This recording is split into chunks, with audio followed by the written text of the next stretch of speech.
Grafen viser, at forbruget af olie er faldet fra 90 i 1973 til ca. 40% i 2011. Forbruget af vedvarende energi er steget meget med næsten 300% siden 1990. Forbruget af kul og koks er også faldet, mens naturgas er steget siden 1990. Den danske BNP er næsten fordoblet fra 1973 til 2013, mens energiforbruget forbliver det samme. Den næste figur den viser, hvor meget energiforbrug de forskellige ting anvender. Ifølge grafen kan man se, at størstedelen kommer fra transport og husholdning, men generelt er det faldet lidt. Grunden kan være, at de nye ting, der bliver lavet, er mere energivenlige, så de ikke bruger så meget energi. Den sidste graf,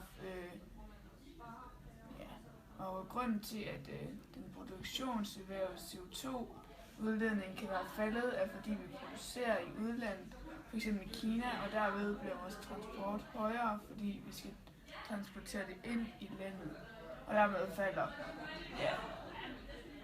produktionserhvervets CO2. Og generelt er Danmarks CO2-udledning faldet meget siden 1990. Punktum.